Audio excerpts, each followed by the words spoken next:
Hello guys, welcome back to car 360. ഇന്ന് ഞാൻ വന്നിരിക്കുന്നത് മാരുതിയുടെ ഏറ്റവും വില കുറഞ്ഞ അധികം വിൽക്കപ്പെടുന്ന ഒരു വാഹനവുമായിട്ടാണ്. ആ വാഹനമാണ് ഏറ്റവും പുതിയ ആൾട്ടോ കേട്ടൻ. പഴയ ആൾട്ടോ കേട്ടനിൽ നിന്ന് അടിമുടി മാറ്റങ്ങളുമായിട്ടാണ് പുതിയ ആൾട്ടോ കേട്ടൻ വന്നിരിക്കുന്നത്.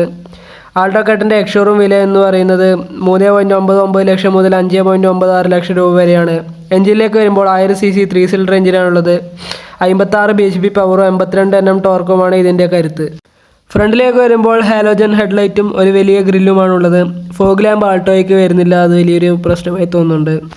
സൈഡിലേക്ക് വരുമ്പോൾ 13 ഇഞ്ച് സ്റ്റീൽ വീലാണുള്ളത്. അലോയ്സ് അവൈലബിൾ അല്ല. പിന്നെ ബോഡി കളറുള്ള ഡോർ ഹാൻഡിൽസ് ആണുള്ളത്. ലെഫ്റ്റ് സൈഡിലാണ് ഫ്യൂൽ ലിഡ് വരുന്നത്. റിയറിലേക്ക് വരുമ്പോൾ ഹാലോജൻ ടൈൽ ലൈറ്റ് ആണുള്ളത്. പിന്നെ ഡീഫോഗർ വൈപ്പർ എന്നിങ്ങനെയുള്ള ഫീച്ചേഴ്സൊന്നും അവൈലബിൾ അല്ല. ഇൻറ്റീരിയറിലേക്ക് വരുമ്പോൾ പഴയ ആൾട്ടോ കേട്ടനിൽ കണ്ടുവരാത്ത വലിയ 7 ഇഞ്ച് ടച്ച് സ്ക്രീൻ ഇതിൽ വരുന്നുണ്ട്. പിന്നെ സ്റ്റിയറിംഗ് മൗണ്ടഡ് കൺട്രോൾസും വരുന്നുണ്ട്. പിന്നെ ഡിജിറ്റൽ ഇൻസ്ട്രുമെൻറ്റ് ക്ലസ്റ്ററാണ് പുതിയ ആൾട്ടോ കേട്ടനിൽ വരുന്നത്. പിന്നെ സാധാ മാനുവൽ ക്ലൈമറ്റ് കൺട്രോളാണ് ഉള്ളത്. ഓട്ടോമാറ്റിക് ക്ലൈമറ്റ് കൺട്രോൾ ഇതിൽ അവൈലബിൾ അല്ല. പിന്നെ 5 സ്പീഡ് ഗിയർ സിസ്റ്റവും 5 സ്പീഡ് ഓട്ടോമാറ്റിക് ഗിയർ സിസ്റ്റവും ആൾട്ടോ കേട്ടനിൽ അവൈലബിൾ ആണ്. 4 സ്പീക്കറിൻ്റെ മോശമില്ലാത്ത മ്യൂസിക് സിസ്റ്റവും അവൈലബിൾ ആണ്. ബാക്ക് സീറ്റിലേക്ക് വരുമ്പോൾ ബെഞ്ച് സീറ്റാണ് വരുന്നത്. അതിൽ തന്നെ ഫിക്സ്ഡ് ഹെഡ് റെസ്റ്റും ഉണ്ട്. പിന്നെ പവർ വിൻഡോ ഇല്ല, പകരം പഴയ വണ്ടികൾ കണ്ടുവരുന്ന സംവിധാനമാണ്. പിന്നെ hand rest, rear AC vent, 60/40 split seat എന്നീ ഫീച്ചേഴ്സ് ഒന്നും ആൾട്ടോയിൽ അവൈലബിൾ അല്ല. 214 ലിറ്റർ ബൂട്ട് സ്പേസ് ആണ് വരുന്നത്. അതിന് താഴെ സ്പെയർ സ്റ്റീൽ വീലും ഉണ്ട്.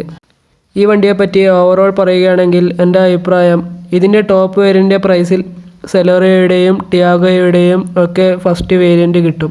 ആൾട്ടോ കേട്ടൻ്റെ ടോപ്പ് വേരിയൻറ്റ് എടുക്കാൻ ശ്രമിക്കുന്നവർക്ക് അതായിരിക്കും നല്ലത്. കാരണം 6 ലക്ഷം എക്സ്ഷോറൂമിന് സ്പേസും ഫീച്ചേഴ്സും ആൾട്ടോയേക്കാൾ മറ്റു വണ്ടികൾക്കുണ്ട്. കാരണം അതിനൊക്കെ നീളവും വീതിയും വീൽ ബേസും ഒക്കെ കൂടുതലാണ്. അപ്പോൾ ഇതെൻ്റെ ഒരു അഭിപ്രായം മാത്രമാണ്. അപ്പോൾ നിങ്ങൾക്ക് വാല്യൂ ഫോർ മണിയായി തോന്നുന്ന വാഹനം മാത്രം തിരഞ്ഞെടുക്കുക. നിങ്ങൾക്ക് എന്തെങ്കിലും സംശയമുണ്ടെങ്കിൽ കമൻറ്റ് വഴി അറിയിക്കുക. അപ്പോൾ ഇത്രയുമാണ് ആൾട്ടോ കേട്ടനെ കുറിച്ച് എനിക്ക് പറയാനുള്ളത്. വീഡിയോ ഇഷ്ടമായവരൊക്കെ ലൈക്ക് ചെയ്യാനും സബ്സ്ക്രൈബ് ചെയ്ത് സപ്പോർട്ട് ചെയ്യാനും മറക്കരുത്. അപ്പോൾ അടുത്ത വീഡിയോയുമായി വരുന്നത് വരെ സ്റ്റേ ട്യൂൺഡ്.